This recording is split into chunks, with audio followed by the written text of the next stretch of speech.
тргне на вистина напред или до крај ќе се инсистира на овој пакет, барем за закажување на првата меѓувладина конференција. После, како вела, тоа е регата процес, не е дека сите мора да одат со истите чекори напред. Па мислам дека таа идеја дека двете држави не можат да се раздвојат, во суштина може да представува една замка, затоа што секогаш ќе има една премолчена согласност, дел од државите да се противат на напредокот на Македонија, дел од државите да се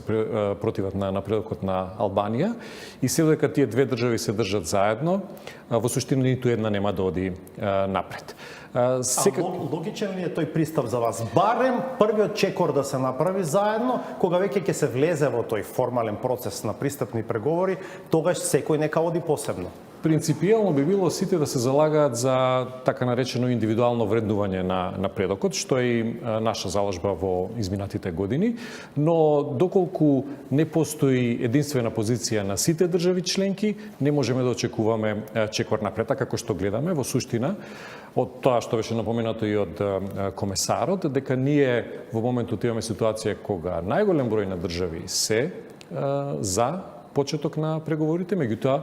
ни треба сите држави, односно потребен е целосен консензус од сите држави членки. Во овој период мислам дека тоа би било преоптимистички да го очекуваме да се случи до крајот на оваа година и за жал не само на случајот на Македонија и Албанија, мислам дека сме во еден период кога Европската Унија не го има проширувањето како еден од своите врвни приоритети.